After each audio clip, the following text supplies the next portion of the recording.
Hi, I'm Rob Olson. I'm a radiation oncologist and researcher at the BC Cancer Agency and the University of British Columbia, and I'm talking about a program I lead called POSI, or the Prospective Outcomes and Support Initiative, which is really a clinical and a research program that's using patient-reported outcomes to guide care and research. Back in 2012, we started POSI, which was the Prospective Outcomes and Support Initiative, led by a big group of collaborators, including the head of the radiation program, as well as myself, nurses and therapists.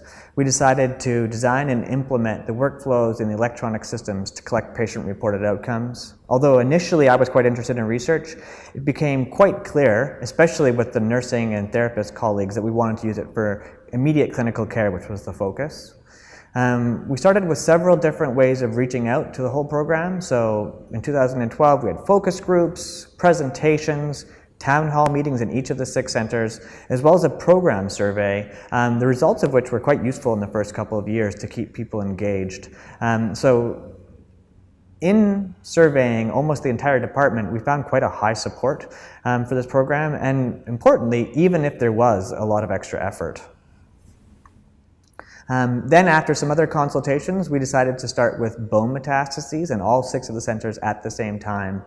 So we purposely chose not to use a generic quality of life question like the Edmonton Symptom Assessment Scale, because others had done that. And our tumor groups gave us feedback that they really wanted questionnaires that were specific to their patients and not something that was generic. And so there's a couple other reasons we chose bone metastases, including also a research emphasis that I had.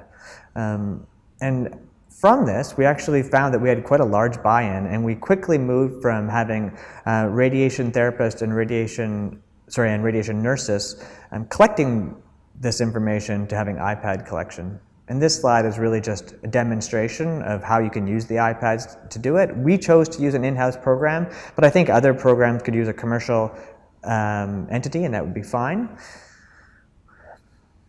And then this just shows how we developed a browser that the physicians could see in their EMR or on a Google Chrome, essentially.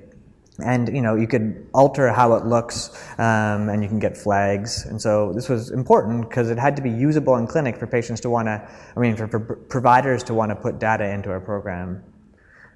Over the first couple of years, we had quite rapid accrual, and we expanded from the palliative setting into the curative setting, and it continues to expand. We've gone from opening at all 6 centers all at once to starting pilots in each center where we can learn important problems that we've had with the program and iron out the kinks.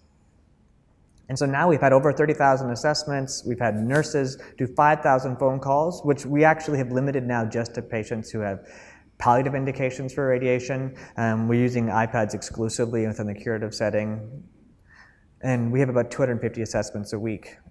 And we can use this not only for routine clinical care live, but also for quality improvement and research purposes.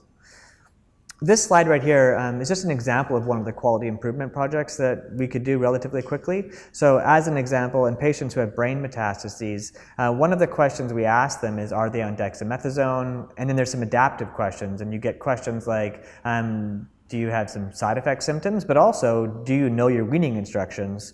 And we found through this quick audit, which didn't require REB approval, that 2 of our centers specifically could improve their patients' knowledge of the weaning instructions. So we were able to target an intervention there, which included both nurse education and physician education.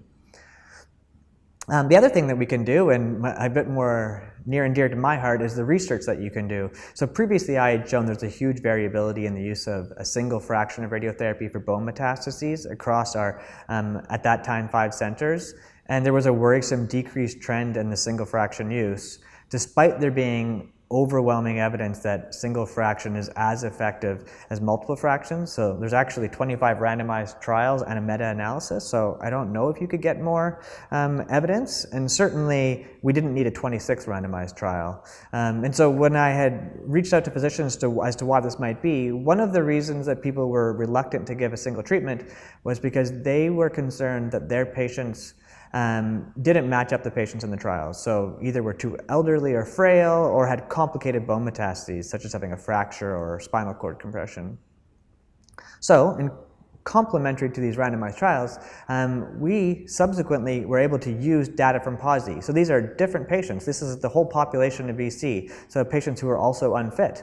And we actually found almost the same results as you would find from the randomized trials, and that patients who had a single fraction versus a multiple fraction had similar overall responses and complete responses to radiotherapy, whether it was one treatment or a more costly week-long treatment. So that's really complementary to the randomized trials, and I was able to feed that back to the physicians and see if it could change their practice, and in fact it did that. So we also had, importantly, an educational intervention with our physicians, so it's hard to assess causation, but it looks like the combination of these interventions has led to quite a large change in practice, which actually was measurable in our budget, and decreased wait lists because of the number of patients who received radiation for bone mets. So the summary from this research is that it's feasible to collect and use patient-reported outcomes. Importantly, you could do this in a clinical setting, and I think that's why we've had such buy-in in BC, but also it's quite feasible to use it for quality improvement initiatives. You can do it quickly, it's nimble, especially when you're using a program that's created in-house, and you can also use it for population-based research, which I think is really complementary to randomized control trials.